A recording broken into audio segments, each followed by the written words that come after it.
Sweet the whispers in your ear whenever ember wanders near. About there go. All right, it's time to get into the news.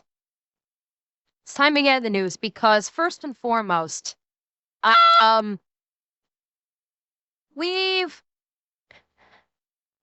so the media is going after Rich. I showed you guys the news story that they ran on Rich the other day.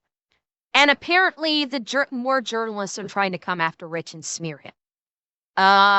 Him, Nick, and Ethan all posted something on Twitter. Rich posted, "Oh no, police are, checks notes, using their First Amendment. As a news organization, shouldn't you be championing more social media used by police for transparency or when they whistleblow potential corruption?" You then have Nick that says, "The quote-unquote journalist in Buffalo, New York, existing in a perpetual state of butthurt because angry cops managed to be a full-time detective, drill sergeant, husband, and father, while still having time to break bigger stories than them as a fucking YouTuber is hilarious. IP post, get fucked. Why didn't you try to help the kids at Buffalo schools instead of attacking the man that risked his career to expose them?" And then Ethan went on to say, "So investigative post is comparing people who celebrated the cold-blooded murder of a husband and father to an honorable police detective who was at his wit's end with Buffalo schools covering up children getting assaulted and even one instance of attempted kidnapping. It is physically impossible to hate the news enough." Now, what they're talking about is this. The investigative post put out this tweet that said, "After conservative activist Charlie Kirk was killed, a number of public employees were fired for making inappropriate posts about his death on social media. The same standard does not apply to cops, a USA Today network investigation found." This is the story that they published. So, when cops misuse social media, it's not just Buffalo's angry cop. A joint USA Today network Syracuse University investigation found police in New York face limited discipline for social media misconduct. Social media misconduct. Let's see what they're calling this, shall we? As the historic social justice movement gripped the nation in 2020, Sergeant Ferdinando Fred Paquica, I'm probably grossly mispronouncing that, so my apologies, the third, and his fellow Rome police officers were dispatched to a Black Lives Matter protest in a small city in upstate New York. Oh, fucking here we go. Already, all fucking ready. I can tell that, so we have Julia Boning, Kieran Hubbard, Natalia Davidson, Meredith Taylor, Dylan Van Breda, and look at all these names. Look at all these names. I think we can already tell the kind of hit piece that we're going to get. What the fuck? We have 1, 2, 3, at least 3 women, questionable, honestly, in this day and age, and then Sinzin Kui, whoever that is. Okay. The first thing they're talking about is police getting dispatched to a Black Lives Matter protest, which we all knew was a gaslighting campaign to basically stir up racism against white people. So let's get that out of the way right there with Black Lives Matter. We already know that this was funded by back alley deals to try and gin up basically black activists. It wasn't long before demonstrators found Pikaka's public Facebook posts and read them over a loudspeaker, inflaming tensions as some in the crowd called him a racist and a pig. Records show. Cool. Are they going to show the Facebook posts, I wonder? Are they going to show these Facebook posts that they're going to be slamming this officer for? Let's find out. After an internal investigation, the police department identified one of Pikaka's posts on his personal Facebook account as racist. It involved him describing a Middle Eastern gas station employee as Mr. Camel Man, making fun of his accent while referring to the phrase Allahu Akbar and joking about placing a post-it note to the worker on a Scud missile. Now, I'm not going to say whether or not that's racist or not because they're not actually showing the post. I would want to actually see the post because what they just did here, it involved him. No, notice this. They're not showing the post. All they're saying is it involved him doing this. And they're putting in very select things out of context. And given that this is modern day news media, I have no doubt that they might take things out of context. So unless I can see it in context, I don't believe you. You just saying this without actually posting a screenshot, I don't believe you. And I think you're taking this out of context because that's what modern day media does. They take all this out of context. At the social justice rally, Pekka had also inadvertently told a man, described by protesters as a known white supremacist, described by protesters. So again, we are conflating. This officer told the man about future rallies and police department staffing levels, investigators noted, citing a social media live stream of their exchange. But again, described by protesters. Again, we have the media conflating. How do they know that this person that the police officer spoke to is a white supremacist? Because nowadays, simply just saying something that the left doesn't like automatically gets you labeled as a white supremacist. So I'm sorry, again, Ruth or Pixar don't count, bro. I'm not going to believe any mainstream media outlet, especially from someone tag teaming with USA Today, when they say that someone is a white supremacist, because the media fucking lies about this all the fucking time. If you say something as simple as this Black Lives Matter protest has devolved into a riot, and it actually devolves into a riot, that gets you labeled as a white supremacist. So sorry, I don't believe you. When you say described by protesters as a known white supremacist, what, was he literally just a white man that was present there? And is that why you were describing him as a known white supremacist? Because that's what these black activists do. You literally, just for being white, get labeled as a white supremacist. So sorry, don't believe you that about this known white supremacist. Do not believe you. Pekka ultimately lost 5 vacation days and was required to attend sensitivity training as a result of the probe. So that's it. He lost 5 vacation days and had to do sensitivity training. Which, what that says to me is that the Rome PD caved, and that he didn't. They caved, and they said we don't want to be the victims of a bad public opinion, so because we're scared of our constituents. And so we're just going to cave, but we're not actually going to really punish you. We're going to take away 5 vacation days and make you go to bullshit sensitivity training. That's what that tells me, is that he didn't actually do anything wrong, but they caved to the woke mob and said, well, we've got to do something. A disciplinary outcome only fully coming to light now as a part of a years-long joint USA Today Network Syracuse University investigation of police misconduct records. A reporter reached Pekka, who remains in the force today. Do you mean reached out to Pekka? Or Pakisa? I don't know. I'm probably grossly mispronouncing this officer's name. I do apologize for that. Do you mean a reporter reached out to him? So you expect me to take you seriously as a journalist when you can't even properly edit your own fucking work? And would Pluto reach Pakisa?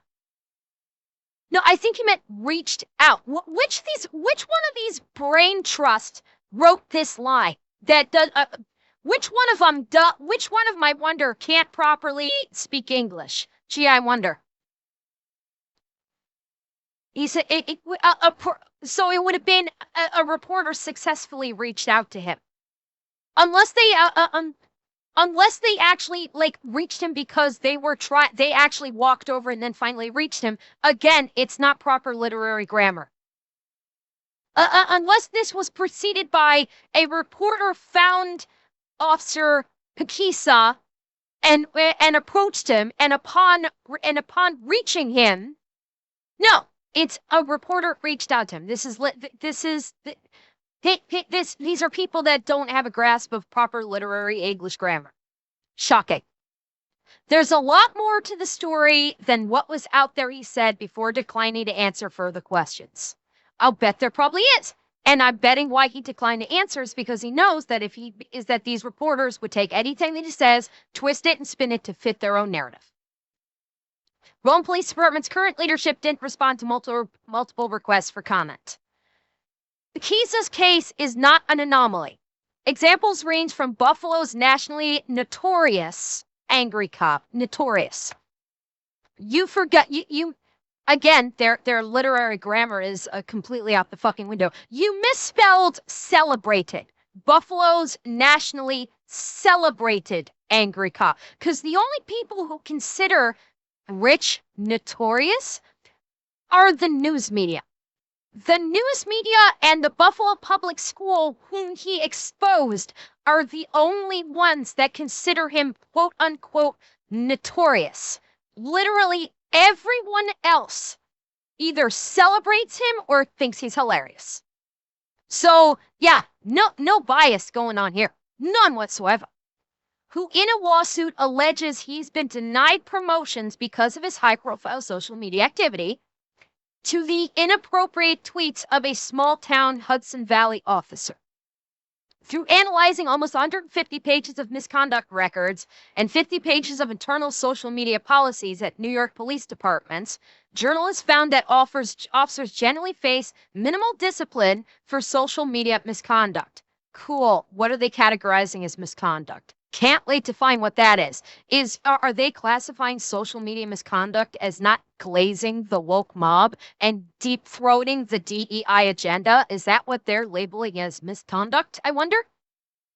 The findings stood in stark contrast to industries outside of law enforcement, such as education and entertainment, where employees have recently faced quicker and more severe punishment for their personal social media commentary.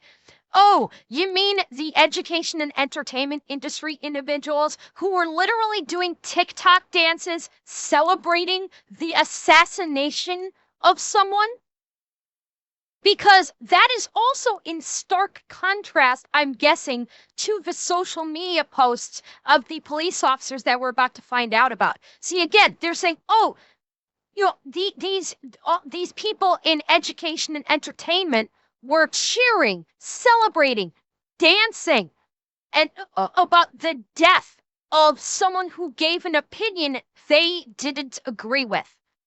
Because Charlie Kirk had a different opinion than they, and because he had a lot bigger voice than they did, they celebrated, literally, his assassination, where he got killed in front of his wife and child. Yeah, they should have lost their jobs because that's fucking disgusting. These are people that are supposed to be teaching our children that are celebrating the death of someone with a differentiating opinion. What are the odds that these cops didn't do anything even remotely close to that on their social media platforms? Anyone want to take a guess?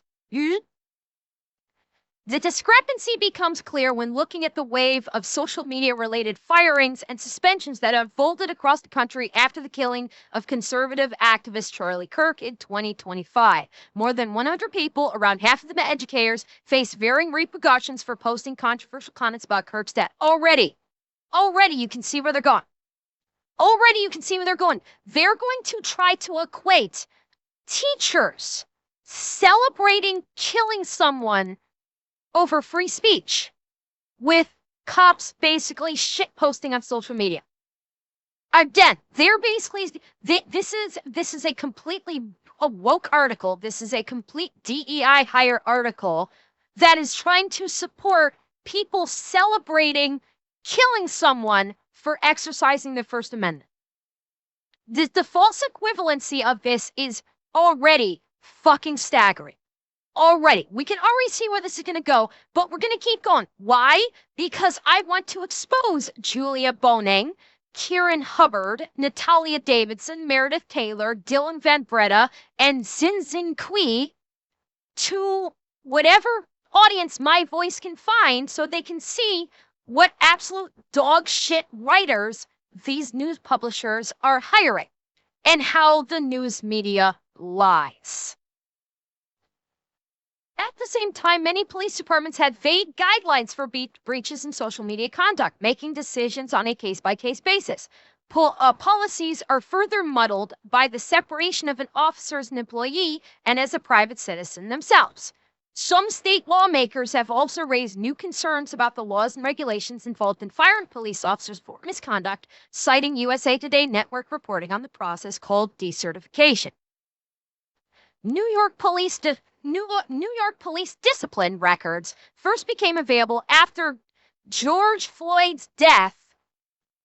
Oh, St. Floyd of the Fent, at the hands of Minneapolis police officers in 2020 sparked national protest because, of course, they had to invoke the name of St. Floyd of the Fent.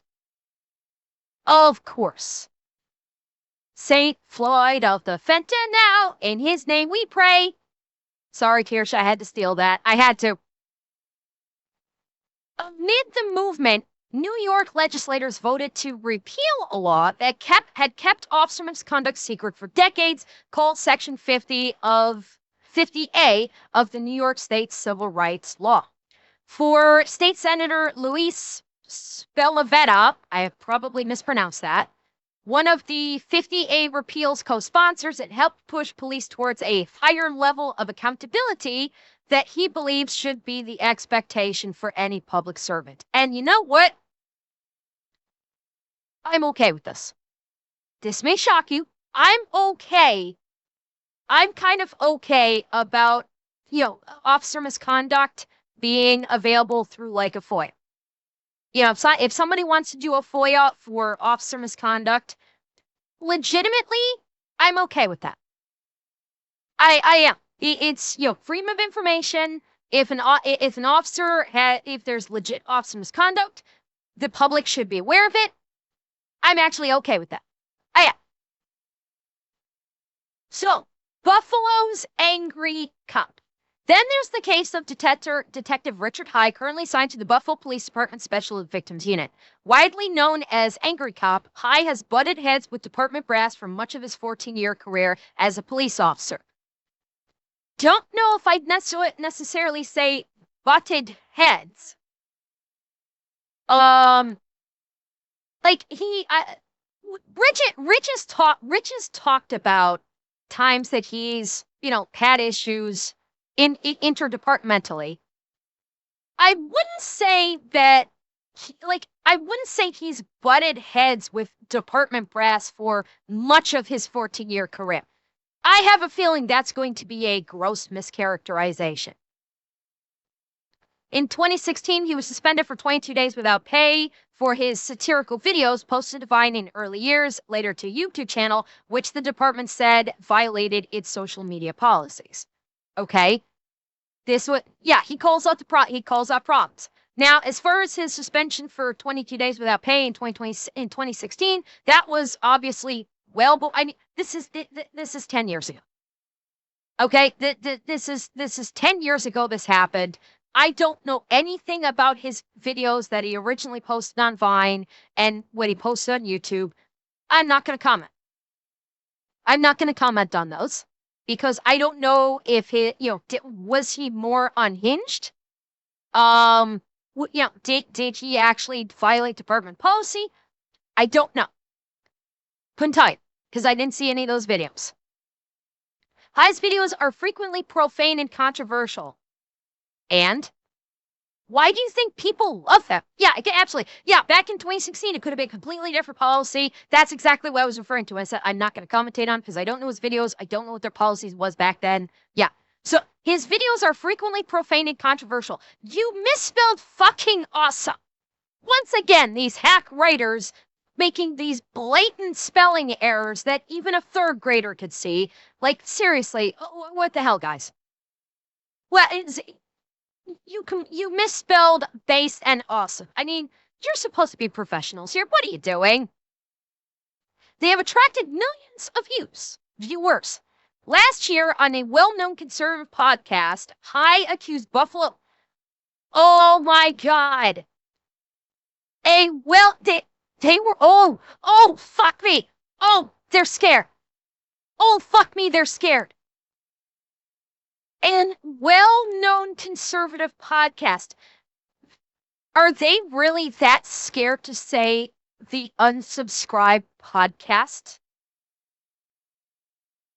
This is how you know they're scared little DEI hires, because they know that oh my God, they Voldemorted unsub. They literally did it which shall not be named and just called it a well-known conservative podcast because they were scared of raising the ire of unsub and all of unsub's followers. They were trying to not, stupidly enough, they thought that they could avoid evoking the ire of the binder.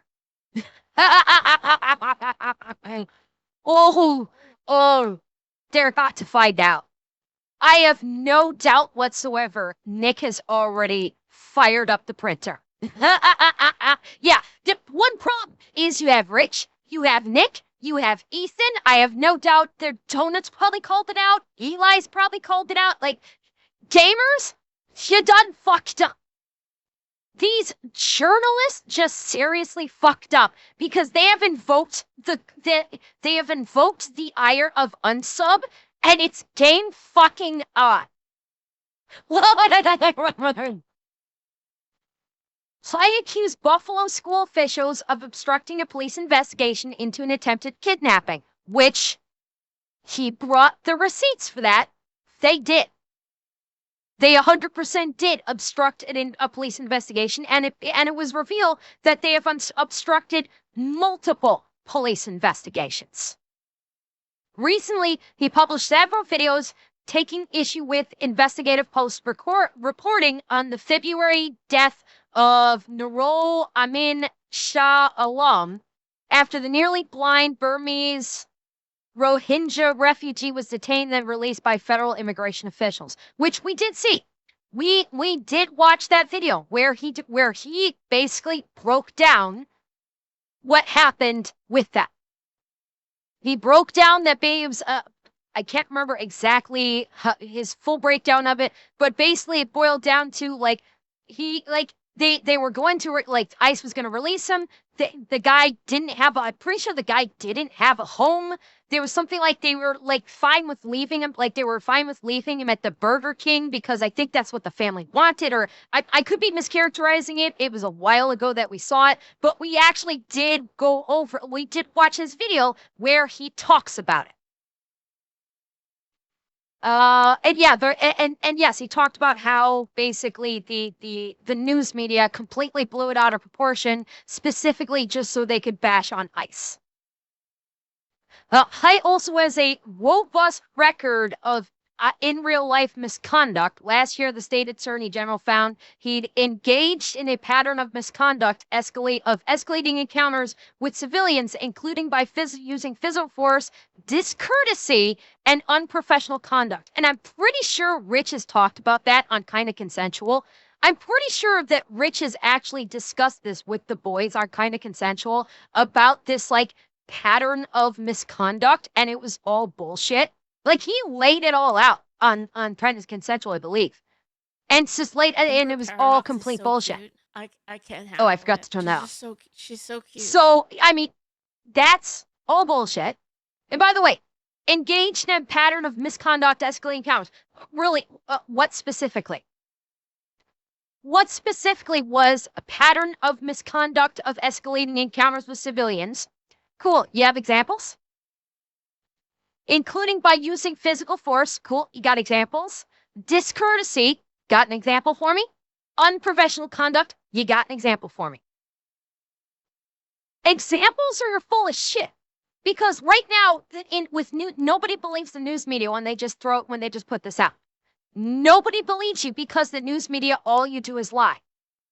It's not even sources. Cite your examples. Cite the examples the factual examples of this pattern of misconduct, escalating encounters. Cite an example of using physical force or discourtesy or unprofessional conduct.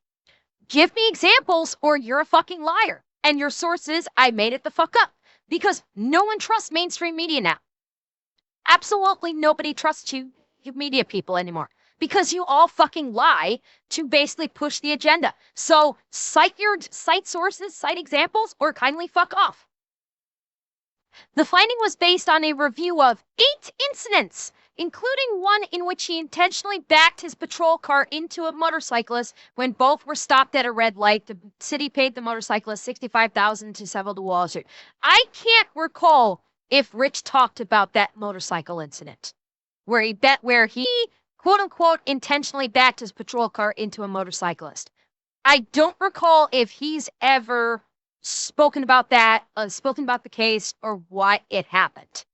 So maybe did he intentionally back his patrol car to the motorcyclist because the motorcyclist was trying to run? Is there a reason why he did so? I'm guessing there probably is. This is Rich. Rich doesn't just arbitrarily back his car into someone's motorcycle for no fucking reason.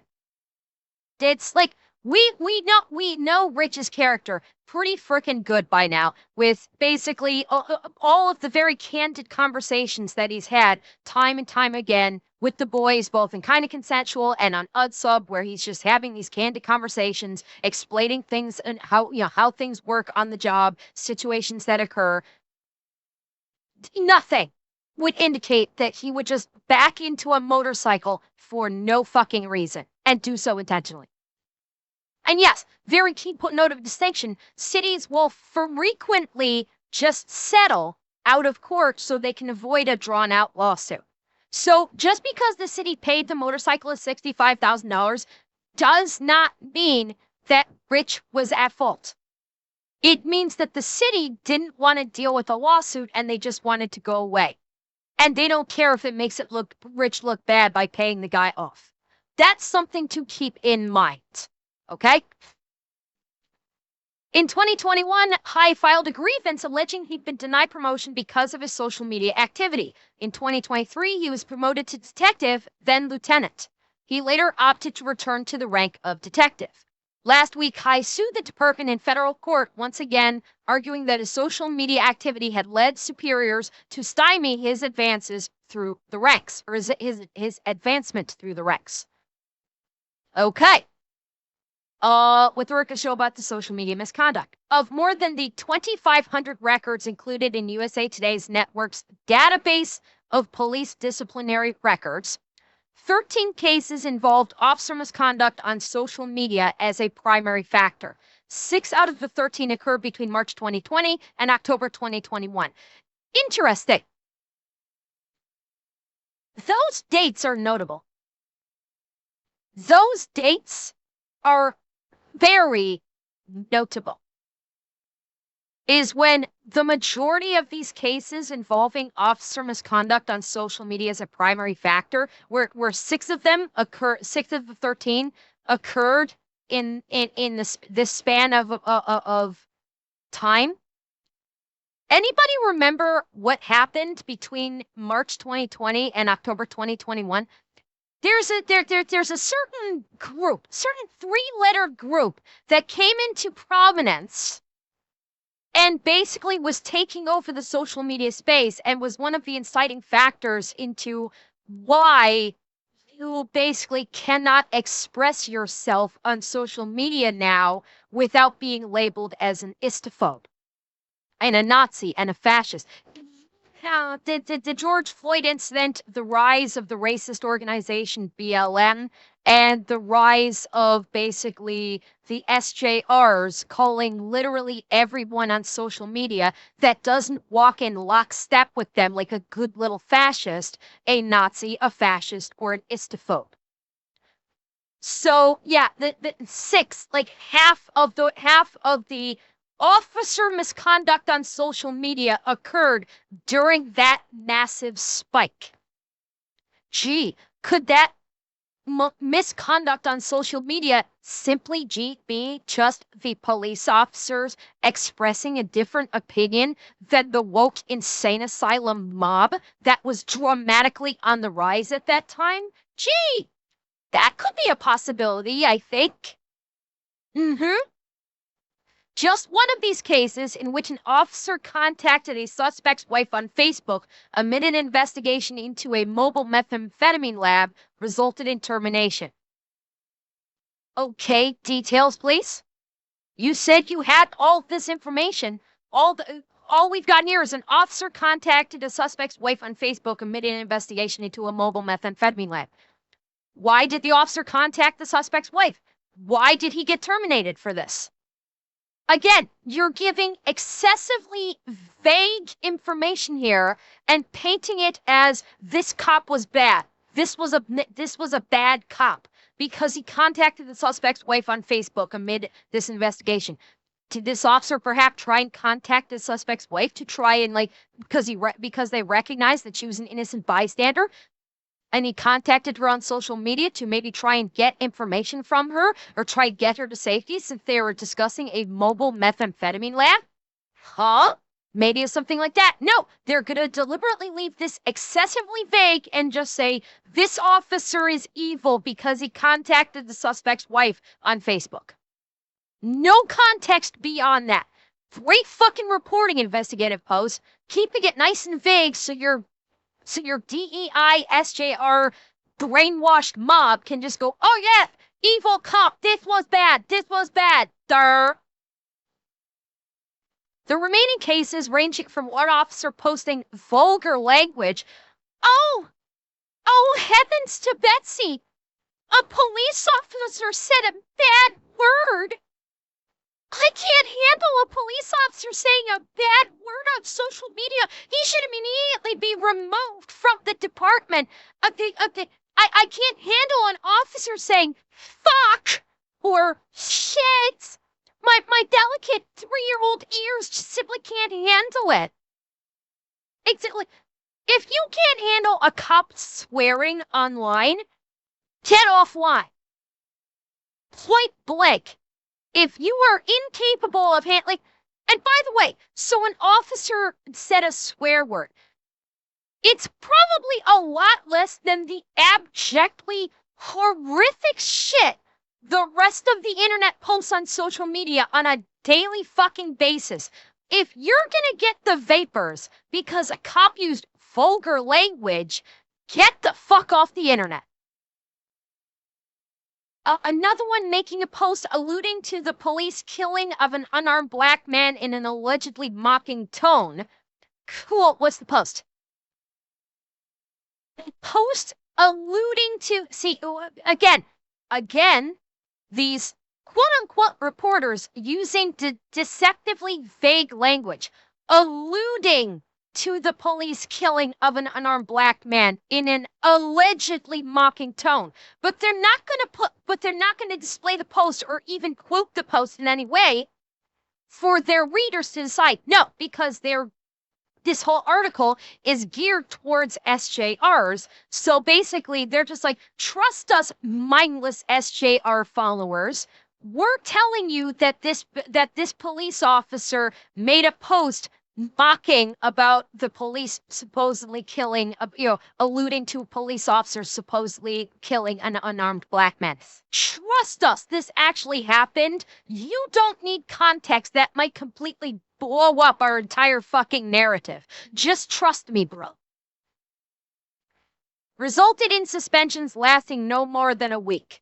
Written reprimands, verbal warnings, 2 days of sensitivity training, and loss of vacations. Again, all of these punishments, you know what that says to me? They didn't do shit. That's what these punishments says to me, is they didn't do fuck all. The police department caved because the city, which it's fucking New York. New York is like a communist state right now. Okay? Let's just get that. So basically, they had the communists running the cities wherein they work come down on the police chief and say, oh, they offended someone. You better you better take care of this. This officer better be punished because he offended someone on social media. And so the police chief probably gave him like a little bullshit. Week suspension, a written reprimand, a verbal warning, the sensitivity train, the loss of vacation days. I'd even wager if that loss of vacation days got added back in after that was over. And they just said, we're going to pretend like we're taking your vacation days away just to please these mindless lunatics. And then we'll give them back to you once the heat dies down. But this right here tells me that that all these complaints were bullshit. And it was just the police department catching heat, probably from above, or the brass of the police departments themselves being a bunch of communist cucks and just caving to the woke mob. And they're like, okay, well, we've got to do something. But they knew if they actually like tried to do what the woke mob was demanding them to, the police officers would sue the fuck out of them for like inappropriate punishment for nothing. And so they basically just they did something to please the woke mind virus mob. That's it. In one case, an officer from the Greenburgh Police Department was reported by a civilian to the town supervisor for having published sexist, insensitive, and racist tweets. Cool, where are the tweets? Where are the tweets? Again, I'm not going to take your word or some reeing fucking Karen's word that this officer posted sexist, insensitive, and racist tweets. I don't believe you. Because it was a civilian, probably a fucking Karen, to the town supervisor, who was probably a communist cuck, who then went to the police department, and this Karen was like, oh, he said something that's sexist, insensitive, and racist. Cool, where's the tweet? Where's the tweet? Because unless you actually want to display the tweet, I don't believe you. Show me the fucking receipts, or I do not believe you, because you media people lie. You lie and you twist facts all the fucking time. So I don't believe you unless I can see this tweet, or you can actually literally quote the tweet in your article. I don't believe you. I don't believe the Karen. I don't believe the communist town supervisor who said, oh, this officer has to be disciplined for a tweet. I flat out don't believe you. The officer received no disciplinary action following the series of posts, which an internal investigation deemed weren't sufficient for discipline. Could that be why they're not showing the tweets? Because they did an internal investigation, took about 5 seconds, looked at the tweet and said, this is a nothing burger, fuck off, Karen? Is that why you're not showing the tweets? Because they literally were a nothing burger? And you want to obfuscate that so you can basically try and push your agenda for your SJR mind virus readers? I think so. How police craft social media policies. Okay, this should be interesting. Policing policies overall are generally decided on a department-by-department basis, and some departments work with outside agencies to help develop their internal policies, said Mike Rinaldi, a former Glenville Police Department chief. Makes perfect sense. That makes perfect sense. You will want to do, your independent department. You would come up with your social media policies. You might look at tapping other police departments that have had social media policies that have been successful to use them as a yardstick for how you're going to craft your own. Makes perfect sense. It's fine. In turn, when crafting social media policies, he said police departments must balance the rights of the employee with the rights of the agency. Okay? Cool. I still see no problems with that line of thinking. Rinaldi currently works as a market developing manager for Lexipol, a Texas-based company hired by thousands of public safety entities across the country to draft departmental policy. About 1/3 of the policies this investigation obtained were made using Lexipol's services. Okay. This should be interesting. Police officers also exist as private citizens, and so we have to be careful that our guidance to agencies don't unduly restrict that of a private citizen, Rinaldi said. And here's where these reporters probably just went, we don't care anymore. Because to these reporters and to the screeching SJR masses out there, police officers aren't human. That's something to keep in mind as we continue on further into this article. The media and the SJR rated public, the DEI SJR woke mind virus public, do not view police officers as human beings. They don't. They don't think of them having any personal time outside of the uniform. They basically see the police officers in uniform, in squad cars, and they basically look at them with about the same consideration as robots. They don't care that they are thinking, feeling human beings. They don't care that they are doing a job that absolutely none of the people writing this article would ever, throughout the entirety of their lives, have the balls to even attempt. But they're very happy backseat quarterbacking him and just thinking of this inhuman creatures and robots that have to do this job perfectly. And because they are not human, they can never make errors. They can never have thoughts. They can never have feelings. They can never have private lives. They shouldn't, to these people, police officers shouldn't have private lives. That like when you to people like this, when you sign on to be a police officer, that is all you ever are, and you are not allowed to be anything but a police officer. That is literally how these people think. So keep that in mind as we move forward. Generally, police departments allow their officers to post on personal social media accounts, Rinaldi said. However, he said some private speech, such as when officers make unsubstantiated allegations about their department while off duty, can cause issues. Maybe. Unsubstantiated when officers make unsubstantiated allegations about the department while off duty. Now, can it cause issues? Yes, particularly if the allegations end up being facts. That's where it can pretty much cause issues. So this is a tough one because now you are getting into freedom of speech. You're getting into First Amendment here, but you are also getting into where it's like if you're working for a police department. It's kind of sort of in a little way similar to like the military. You know how with the military has rules that it's what's that one specific one where you can't go to a protest wearing your uniform if you are the military. If you are a military service member, you are not allowed to go to a protest wearing said uniform. So it's people might think of that as impinging upon someone's freedom of speech. They're not saying you cannot go to the protest. You cannot go to the protest representing the United States military. I think this right here may be along the same lines. In a different way, obviously. In a much different way, obviously.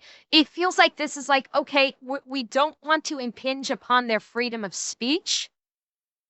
But at the same time, making unsubstantiated allegations about the department while they're off duty, there can potentially, I think, be a domino effect where if you have an officer making an unsubstantiated allegation out of pocket about the department, that can lead to legal repercussions for the department for pending cases that are being worked on in the court. Where you will have sleazy lawyers that if an officer is making an allegation about a police department, about it being crooked or something like that, a defense attorney can utilize that in a means of defense for their client in court to basically go, well, this is popping off about the department being crooked and my client is a victim of that. Now, is it more than likely bullshit? Sure, but a lawyer could use it. I think the chief is having an affair with an ex-officer can be a genuine problem if the wrong person hears and it's not true. Also true, although that's not in the same vein. If you say like, oh, the police chief is having an affair with ex-officer and there's a concern that maybe one of the significant others finds out about it and then causes a shitstorm, that's not the same vein. I think this is looking for causing issues in an official capacity because you basically have an officer, even while they're off duty, you have an officer in his official capacity making quote unquote unsubstantiated allegations about a police department, which could potentially cause them legal issues, maybe. As a current officer, I think it's the same thing where bros, but it can cause issues. Yeah. Like, yeah, it can. It can cause issues. I'm kind of like going way off on this. I'm realistically, I think I'm reading into this a hell of a lot more than I should be. Honestly, I am like reading in this a hell of a lot deeper than I think the original quote was intended. The fact is, yes, it can cause issues when an officer makes a quote unquote unsubstantiated allegation about their department while off duty. In two misconduct cases from the Syracuse Police Department, officers posted content on Facebook criticizing other officers and the department, records show. These posts were seen as negatively impacting public perception of the department, and one officer received a written reprimand while the other lost 2 vacation days. So, what was the criticism? What exactly was the criticism? Because this fucking vagueness. Were these officers posting on Facebook criticizing other officers for conducting misconduct themselves? Were these officers exposing other officers that were basically facilitating misconduct or criminal activity? And they were exposing this on Facebook. Again, we don't have the post. It's just they posted content on Facebook criticizing other officers in the department about what? Maybe these posting officers were criticizing other officers in the department because they were exposing misconduct and they were exposing the department covering up that misconduct. Or maybe they were just maybe these Facebook posting officers were basically saying these other officers are assholes and I hate them, and the department gives them shit and they don't give me shit, and they were just butthurt about it. But we don't know. We don't know which it could be because they don't show the post. These quote unquote journalists are literally vague posting all this shit, so we have no idea what they're even talking about. So if you're gonna vague post like this, why should I believe you with your vague posting? Trick question. I don't believe what you're saying because you're vague posting and we have absolutely zero context. They're making sure that all of these instances, they're inserting zero context whatsoever so the reader can't determine what they're actually talking about. And again, this is intentional. This is intentional to basically do a cab and paint these police officers as horrible individuals with zero context, because if the context was actually laid bare, an actual thinking human being might look at it and go, yeah, I see no problem with that. That's not a problem at all. There's no reason why the police officers should get in trouble. That's very likely why they are not posting any of the social media posts that they're reading about. Are police held to its higher standard? While many police officials, academics, and legislators say police officers should generally be held to a higher standard of public behavior, the discipline they face for social media misconduct falls below the levels faced by some other professions. Again, we're going back to, okay, the police. My fucking God, I can't believe this. We're going back to, they're basically saying that that educators dancing, cheering, and celebrating the death of Charlie Kirk because he had a different opinion than them, and these are people that are educating our children, is the same thing as unsubstantiated, completely vague social media posts by police officers. They had no problem specifying about educators losing their jobs because they were celebrating on TikTok regarding Charlie Kirk. They didn't have any problem being specific about that, did they? That they celebrated on Charlie Kirk, and I even think they had, let me verify, I'm reasonably sure they even had a link. Yeah. They even have a link to a story about the 100 people, half of them educators, receiving repercussions. So they had no problem linking that. Why? Because they're for it. Because they think that the educators and entertainment people and whomever that were literally creating TikTok dances to celebrate the death of a human being, that whose opinion they disagreed with is perfectly fine and should not be punished. But they think that police officers who are making unverified, completely, obfuscated social media posts that these journalists refuse to actually account for in detail. Oh, they're getting off easy, while all of these poor 100+ SJR allies, they lost their jobs because they celebrated the death of someone who was exercising their right to free speech. But the police officers are bad too. How are they bad? Oh, we're not going to show you that. We're not going to show you that. You just need to trust us, bro. They said something terrible. Again, you don't hate the media enough. You do not hate journalists enough anymore. While many police officers can say, legislators say police officers should be generally held to a higher standard of public behavior, the discipline they face, blah, blah, blah. In New York, a Naples school staff member was placed on leave for allegedly posting a personal social media account, a derogatory reference to Charlie Kirk's death. What do you want to bet? Let's open this. Let's see. What was the social media post? What was the social media post?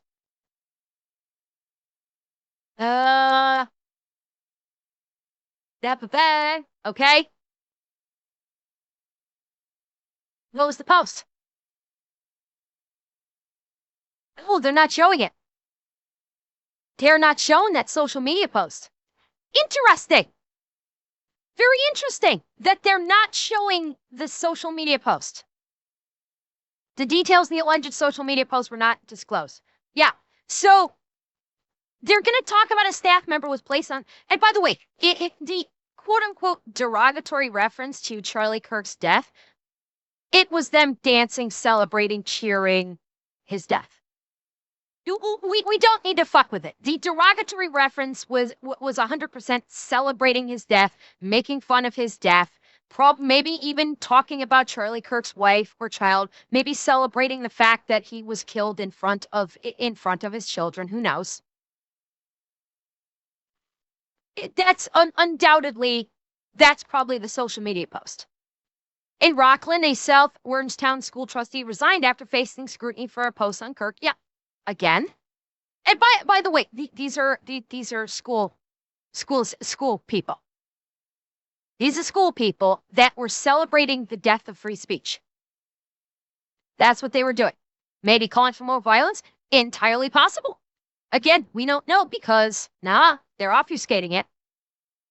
Because if they showed it, we might actually go, yeah, fucker deserved to be fired because he's either celebrating or calling for further violence and basically dancing about the death of Charlie Kirk and saying, saying something like, can't wait to get more of those conservatives or something like that. Wouldn't surprise me.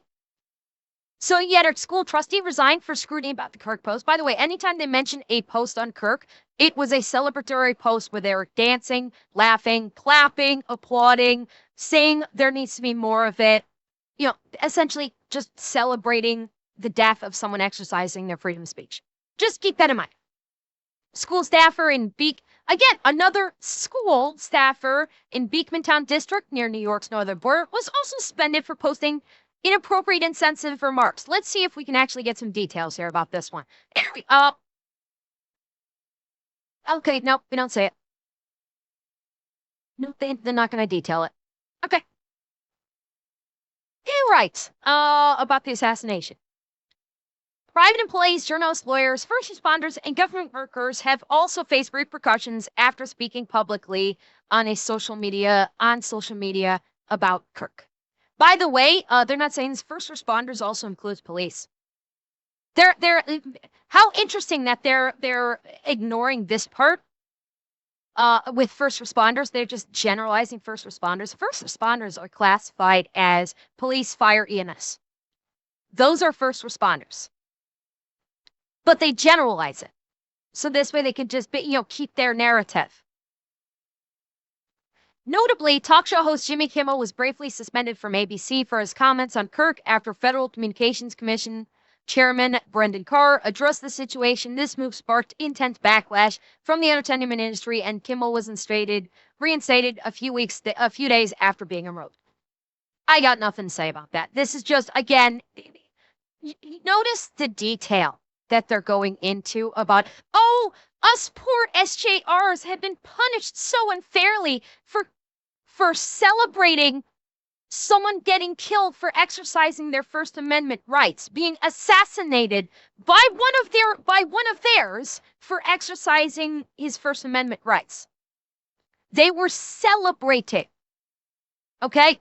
There's a bearing in mind, there's a difference between dark humor and literally celebrating the assassination of someone whose opinion you don't like. There's a big difference. If they, there have been dark jokes made about someone who has died. Oh, you know what? Let me put it this way. I'm going to make this really fucking simple. Kimmel got suspended for his comments about Charlie Kirk. Okay? Got a question. How many jokes did he make about George Floyd? How many jokes? How many I can't breathe jokes did Jimmy Kimmel or Stephen Colbert or any of the late night hosts that are saying, like, why can't we make fun of Charlie Kirk? How many of them made jokes about St. Floyd of the Fett? Zero. Not one. Because if someone was to make a joke about St. Floyd, they would lose their fucking minds and would viciously attack them. They would use their considerable entertainment platform to obliterate any person that makes, any person they can target if they made a joke about St. Floyd. They would put them on screen and basically have the entire internet coming after them. They would, it would facilitate doxing them, and that person would get harassed, possibly until they themselves got killed, which at that point they would celebrate it and make jokes about it too. Again, rules for thee, but not for me. Instances of police officer misuse of social media have led researchers to question the cultural motivations behind them. Yeah, that's old news. He's had his last show a while. Colbert's been gone for a while now. His last show was like, last month or something? Fucker's been gone for a while now. Couldn't have happened faster. Social media has provided some police officers with a belief that because they have this power in terms of interaction with the public, that they can use it to put things online and get away with it, said Roger Collins, a professor of policing with the University of South Wales. The reality is they can't and they shouldn't. Okay, let me read that again. Provided some police officers with belief that because they have this power in terms of interaction with the public, they can use it to put on things online and get away with it. What things? What things online? Again, with this fucking fake posting. That's like these quotes that they're doing. All of these quote unquote journalists are just vague posting everything. Everything that can be pointed at and go, yeah, this is bullshit. They're vague posting on to try and maintain an air of legitimacy. They have this power in terms of interaction with the public that they can use it to put things online and get away with it. Get away with what? What are they, quote unquote, getting away with? But again, they're vague posting, so we as the reader that has a functioning brain, which is not their target demographic, they don't want to be specific, because if we read it, we'll go, yeah, that's bullshit. That's factually incorrect. This is a nothing burger and you're wrong. That's why they vague post. They vague post to hide the facts, because the facts will be against them. In many ways, the rise of social media has been the biggest explosion in the world of policing, Rogers said, although evolving technology has always been a factor.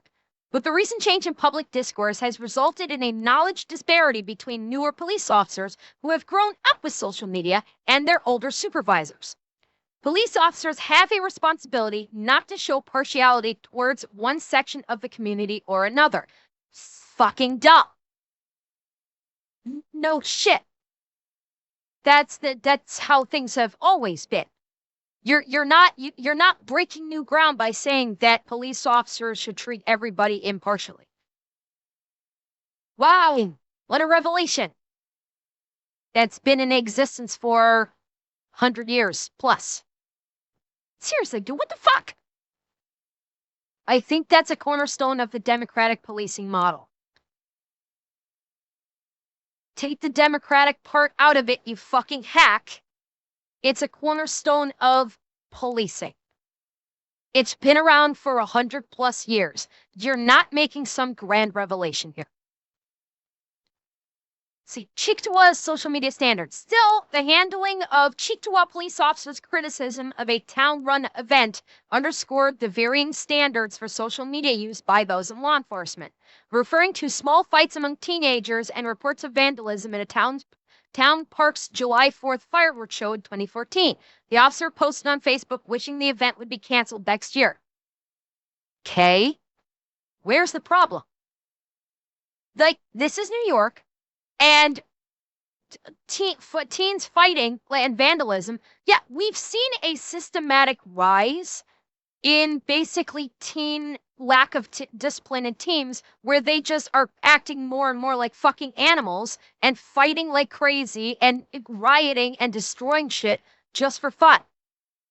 Like it's even worse today, where you've got like the teen gatherings or whatever the fuck the media is trying to call them, so they don't have, to try and avoid calling them the riots that they are, with all those teens needing to be scooped up and thrown in the box for a while.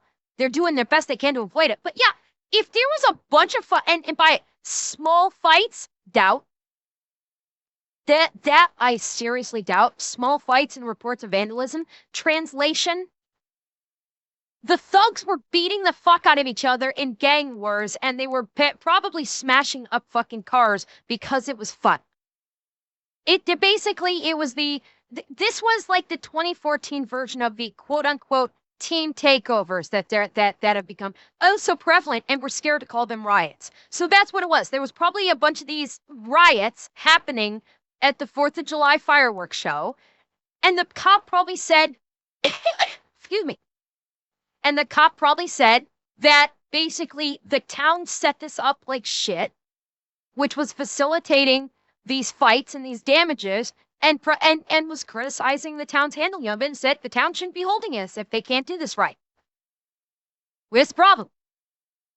Post was seen by the town as negative and led to a 2-day suspension of the officer. So because an officer was exercising his First Amendment rights and criticizing the way an event was handled, and thinks that the event should be canceled because of potentially a history of mishandling of an event, because it happened in 2024.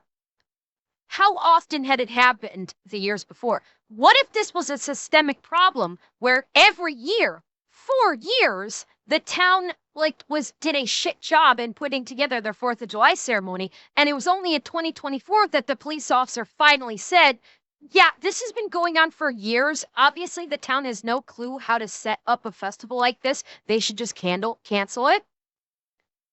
But we're not seeing that, are we? Because we're not seeing the Facebook post. No evidence. All it was is the officer posted on Facebook wishing the event would be canceled the next year, and criticizing the town-run event. So because an officer criticized something, he should be canceled? Gee, how very inclusive. Much DEI, so inclusiveness. Literally, this is what we're talking about here. You cannot offer criticism on something. You cannot have an opinion that is different from ours, because if you do, we will punish you. That's what this reads as. The officer had a differentiating opinion. He vocalized that opinion on Facebook, and the town said, well, we can't have an officer saying that about us. 2-day suspension. Like, that's literally fascism right there. punish someone for giving an opinion, that's literally fascism, by the way. You know, the very thing that all of these SJR morons constantly claim is being done by the other side. Yeah, they're the case it wasn't obvious. All of the leftist DEI SJR Bob, yeah, they're actually fascist. All of the people that are saying, oh, socialism is so great, communism is so great. Yeah, that's actually a fascist ideology because they literally want to silence and jail anybody that even disagrees with them.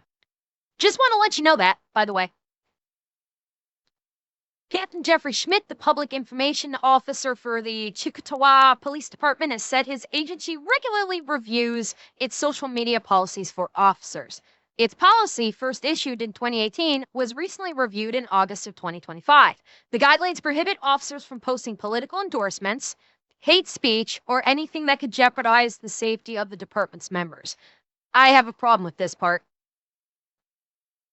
Political endorsements, I'm okay with that, I guess. I'm okay with I'm reasonably okay with police officers not being, precluding police officers from doing political endorsements. I'm kind of okay with that. There's room to argue.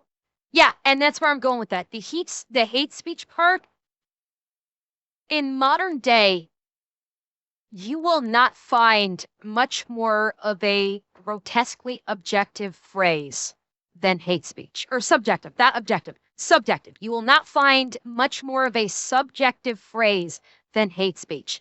Just look at how many of you guys have had to go through your sensitivity training at your place of business, where they do it's like a day thing. You have to do the inclusive sensitivity bullshit training. It's the SJR training. I've had to go through it. And you know what I learned when I went through my sensitivity training? Not because I did anything wrong. It's an annual thing you have to go through once a year. You know what I learned from it? Your mere presence could be construed as hate speech.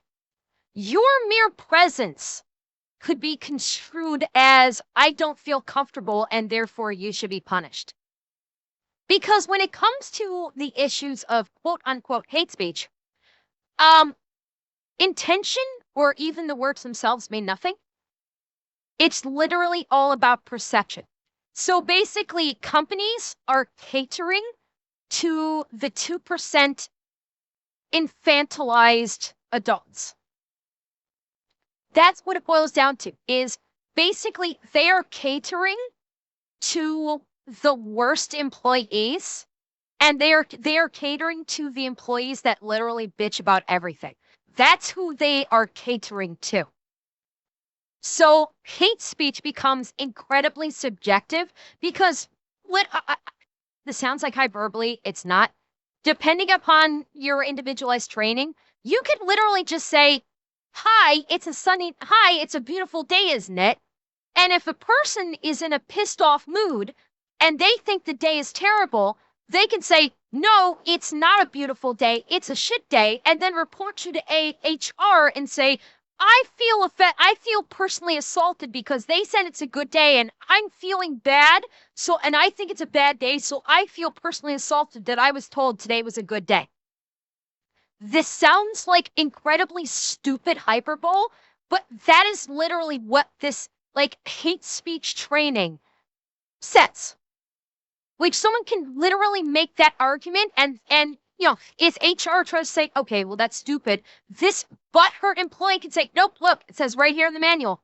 If I feel offended about it, my feelings matter more, so you have to take action against that employee because your own literature says that my feelings are more important than their feelings because I feel butthurt. Do you see what I'm saying? All of this sensitivity training, all it's doing is it's number one, it's weakening the human race. That's number one. It's weakening the human race. And number two, it's giving the bottom 2%ers more power than they should ever have. Ever. Anything that can jeopardize the safety of the department members, fine with that. Obviously, yeah, you don't want police officers basically giving away tactical information regarding police officers that could put their lives in danger. That makes perfect sense, of course. Police officers do get held to a bit of higher standard than the public. That's just the way it is. They do have the same type of freedom of speech that any other person does, but per the policy, there is conduct that can be prohibited. Chictawa's police policy reserves the right to restrict speech made by the officers that identifies themselves in any way that could be reasonably perceived as representing the department. Okay. I can actually understand that. Where basically and telling police officers, don't go on social media and say something and say this is how the entire department feels. Don't make a statement online purporting yourself to be an overall representative of your police department and have the public thinking everybody on the police department thinks this way when they necessarily might not. So honestly, this part right here, I don't actually have an issue. I don't have a problem with them saying, don't go on social media and say something and post to it and pose it in a way that people might think you are speaking on behalf of the entire police department. That actually makes sense. I don't have an issue with that. That would apply to literally any job that you're in.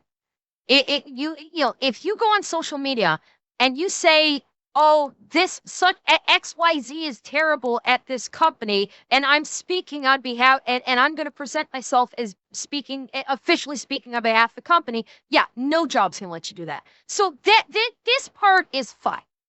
I don't have any issue with that part at all. It makes perfect sense. However, it can't limit officers' speech as private citizens, such as while speaking as a member of a union or about matters of public concern. Okay, good. The police department, Schmidt said, often encourages officers to make their social media accounts anonymous to prevent their personal speech from being misconstrued as department speech. That is...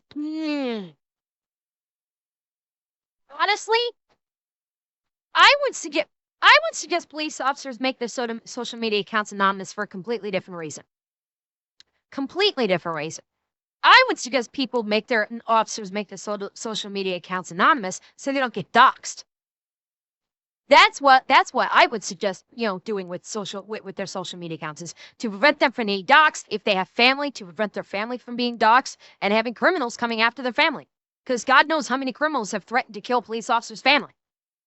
That's my feeling. To prevent person speech from being misconstrued as a department speech. I don't necessarily agree with that. Again, it's the whole thing, like, if the police officer is basically, like, making it known that he's not speaking on behalf of the department, he's speaking on as an individual, then it shouldn't matter. Then it simply should not matter. The preference for anonymity, which isn't required in its internal policies, also helps protect officers from doxing. There you go. The public dissemination of personal identifying information, like an officer's social security number, address, or phone number, he added. Yeah, that part I agree. You want, the officer should basically take steps for OPSEC to avoid getting doxxed, because there are plenty of criminals that you're going to arrest that would love nothing more than come after you and your family. Absolutely. Keep, personal OPSEC should always be primary in your mind. Fixing flaws in the social media policies. Here we go. The 2020 social justice movement. And the legislative changes that followed. Yeah, the bullshit legislative changes that followed with the social justice movement. Social justice movement was probably one of the it was the beginning of the downfall of the American legislative system, where you basically let the 2% screeching retards dictate how the country should be run. And it's been downhill ever since. Followed to highlight the potential for social media impact public perception of policing. In response to a rally following Daniel Perdue's death in Rochester, September of 2020, Monroe County officer posted comments on Facebook disparaging protesters and said they should have used plastic bags on their head to protest. Perdue died after police attempted to restrain him, wrestled him to the ground, and covered his head with a mesh spit hood. The officer posted received 5 days suspension, 2 days of sensitivity training. What the? Wait, he died? How did he die? How did this, I don't know about Daniel Perdue's death. I'm not familiar with this case.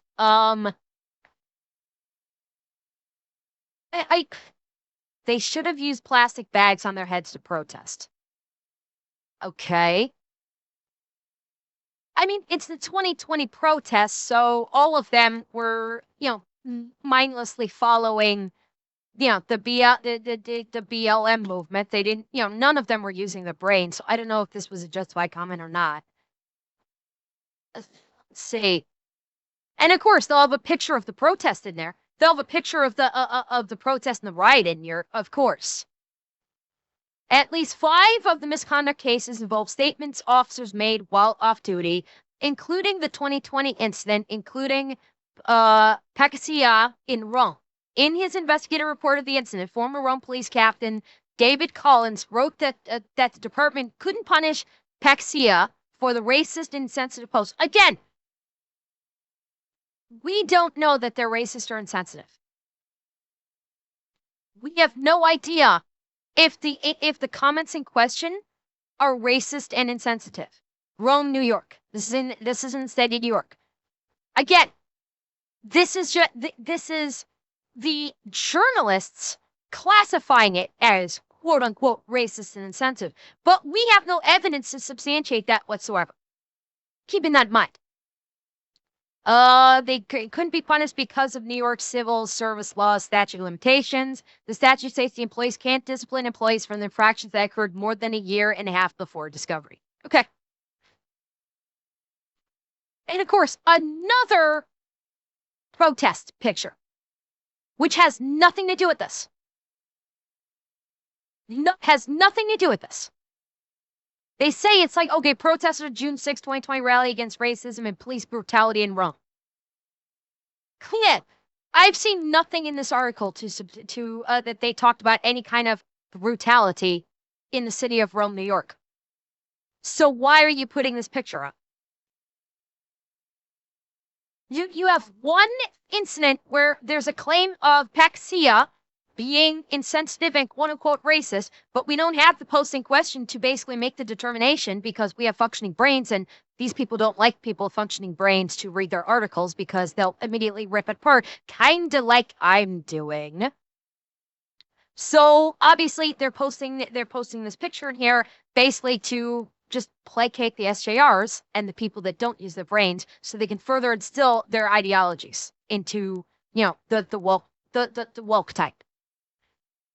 Collins also wrote that the incident revealed a flaw in the department's social media policy. The department updated its policy a month prior to the incident and adjusted it again at the start of 2021, according to its Police Reform and Reinvention Collaborative report from 2021. We are in a time where police officers and law enforcement agencies are scrutinized for their actions, Collins wrote in his report. With a more defined and stricter social media policy, we as the police department can deter these types of allegations from being made. That is brain dead. That is an absolutely stupid fucking take right there. If we can make our social media policy more strict, we can deter these types of allegations from being made. Bullshit. Doing more defined and stricter social media policies will do absolutely nothing to deter the type of allegations. You know what it will do? It will increase that. By doing more defined and stricter, particularly the stricter social media policy, it's only going to increase the complaints. It's not going to deter them whatsoever. Why? Because we're dealing with people that live in a state of perpetually being offended. These people wake up offended by the fact that they have to wake up. These are people that are offended by the fact that they even exist. These are people that say, I did not consent to be born. This is the mindset of these people. Doing a stricter social media policy is not going to deter the allegations from being made. It's only going to increase them. Why? Because these people hate police. These people want police departments to be shut down. They want police departments to be eliminated entirely and for them to cease to exist. So if you do stricter social media policies, number one, they're going to recognize, oh, they're going to do whatever we tell them to do. All we have to do is complain about it, and they'll instantaneously cave and do whatever we say. So we just got to keep going harder and harder. They're gonna make the social media policy even stricter. Cool. We're gonna make even more bullshit complaints to get these officers fired, so we can try and get the entire police department shut down, and then we can go, yay, we no longer have police. And then 5 seconds later, you realize, oh shit, we don't have police, and all of the drug dealers and fence zombies that are running around shooting and stabbing people, there's no one around left to stop them. So yeah, this is not going to help whatsoever. None at all. National company behind the policies. Rinaldi, the Lexipool employee, said the company doesn't use turnkey policy manuals across departments. Rather, it reviews every single word with agencies in the back and forth collaborative process. Lexi's legal teams ensure policies align with active legislation, and they also consider law enforcement trends, such as adding policies related to artificial intelligence and body camera usage. Yeah. Almost half of the law enforcement agencies in the country have 10 officers or fewer. Shannon Piper, Lexipool's senior director of marketing content, noted they don't have huge legal teams sitting around writing policy. Lexipool lists several New York law enforcement governing bodies, including the state's Public Employer Risk Management Association, New York State Association of Chiefs of Police, and the New York State Sheriff's Association's partners. Lexipool doesn't create policies on the disciplinary action, Rinaldi said, as that decision is entirely up to the local agency and typically decided on a case-by-case basis. Echoing Rinaldi, Schmidt said Chicto's police agency does not have a standardized punishment for violating its social media policy. The department uses progressive discipline, considering the officer's history with the department, past infractions, and the severity of the violation itself. That lack of clarity seems played out in 2026 when an officer from the Ithaca Police Department posted on Instagram a photo of himself in uniform in a high school cafeteria, tagging 2 female students in the caption, "Where's my squad at?" What? Okay. Was from. The students told their parents the post alarmed them, and the parents complained to the school officials. The officer later stated he simply wanted to show that the police could be approachable. The incident resulted in a verbal warning. I'm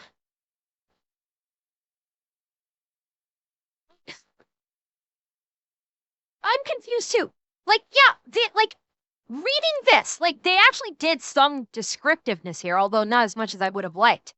So, I'm guessing that this police officer probably works as an SRO at this Ithaca school. So I'm guessing he's an SRO.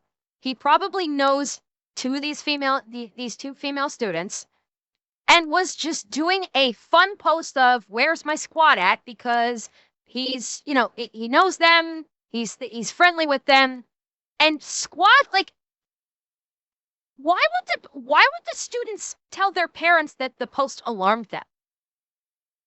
It wasn't sexual. This clearly wasn't something that was sexual. It's I don't there's context here that I think we're missing. I feel like that there's context here that we're completely missing. This almost feel like he was the police officer trying to say hey, we're all a team and we're doing whatever together. I would love to know how the students were quote unquote alarmed at this post. I would really love to know how they classify why they were alarmed. They propositioned him and got shot down. Well, no, I don't even fucking know. Probably just told him about it was cool and the parents. Well, that's what I'm wondering. I'm wondering if this is a lie. I'm wondering if the parents lied. Because these are people that I feel would lie, where the students told their parents. The students told their parents, hey, look at this, that this officer tagged us in post, and the parents are ACABs, and oh my God, why are you tagging my children in your Facebook post? This is horrible. We are very alarmed. I wonder if that's what happened there. Rogers, the policing expert, believed there is a deep lack of understanding of what is appropriate for police officers to post on social media, both in official capacity and personally. People follow laws in their society because of their belief in the validity of both the laws and the agencies enforcing them, but inappropriate use of social media can harm this belief. Put simply, social media misconduct may have the potential to undermine policing as a whole. Anything that undermines the big bundle is a danger in democratic policing. Social media is a double-edged sword. It can be good and can keep people in touch. It can save lives, but it can also damage organizations like the police. Like, all I'm seeing in this is basically a bunch of SJR, quote-unquote, journalists that hate the police and think that the police should just shut up and let us do whatever we want. That's how this article reads. Again, what I said at the beginning still holds firm. Every single one of these SJRs, notice there's no links to any of their bios or any of their social media accounts. Can't help but notice. We have their names, but no links to social media accounts for any of these journalists. How I'm reading this is none of these SJRs want police officers to be human.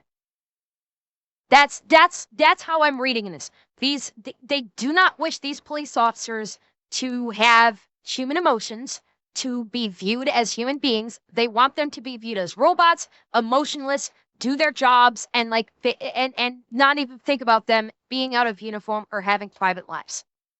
This is how this article reads, because absolutely nothing I saw in this article would necessitate punishment for any of these officers.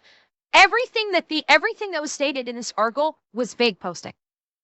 There was absolutely nothing specific. The only thing specific, there was the one specific part where this one where it said, like, somewhat specific, they should have used plastic bags on their head to protest. That's the one. Was it a little uncouth? Sure. But who cares? But of course, the butthurt SJR's like, he was threatening us. No, he wasn't. He's calling you people idiots and other things. But all of this was just vague posting. Again, the whole thing about the officer who in uniform in a high school cafeteria and tagged 15 female students saying, "Where's my squad at?" That's still vague posting. We have no context behind that. It sounded like he was basically trying to do a post showing solidarity with the students. Maybe he knows those two 15-year-old students, and he did that post on social media to show that as a police officer, he has solidarity with the students, that he is there for the students to help them with anything that they need.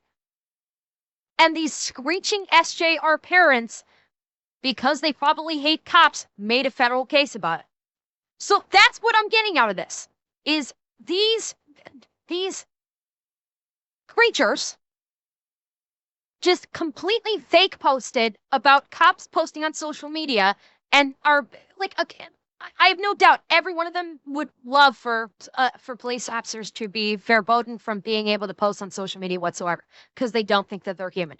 This is fucking ridiculous. Chat, you do not hate the media enough. You do not hate journalists enough. This is ridiculous. Absolutely fucking ridiculous. Ember burns bright, brighter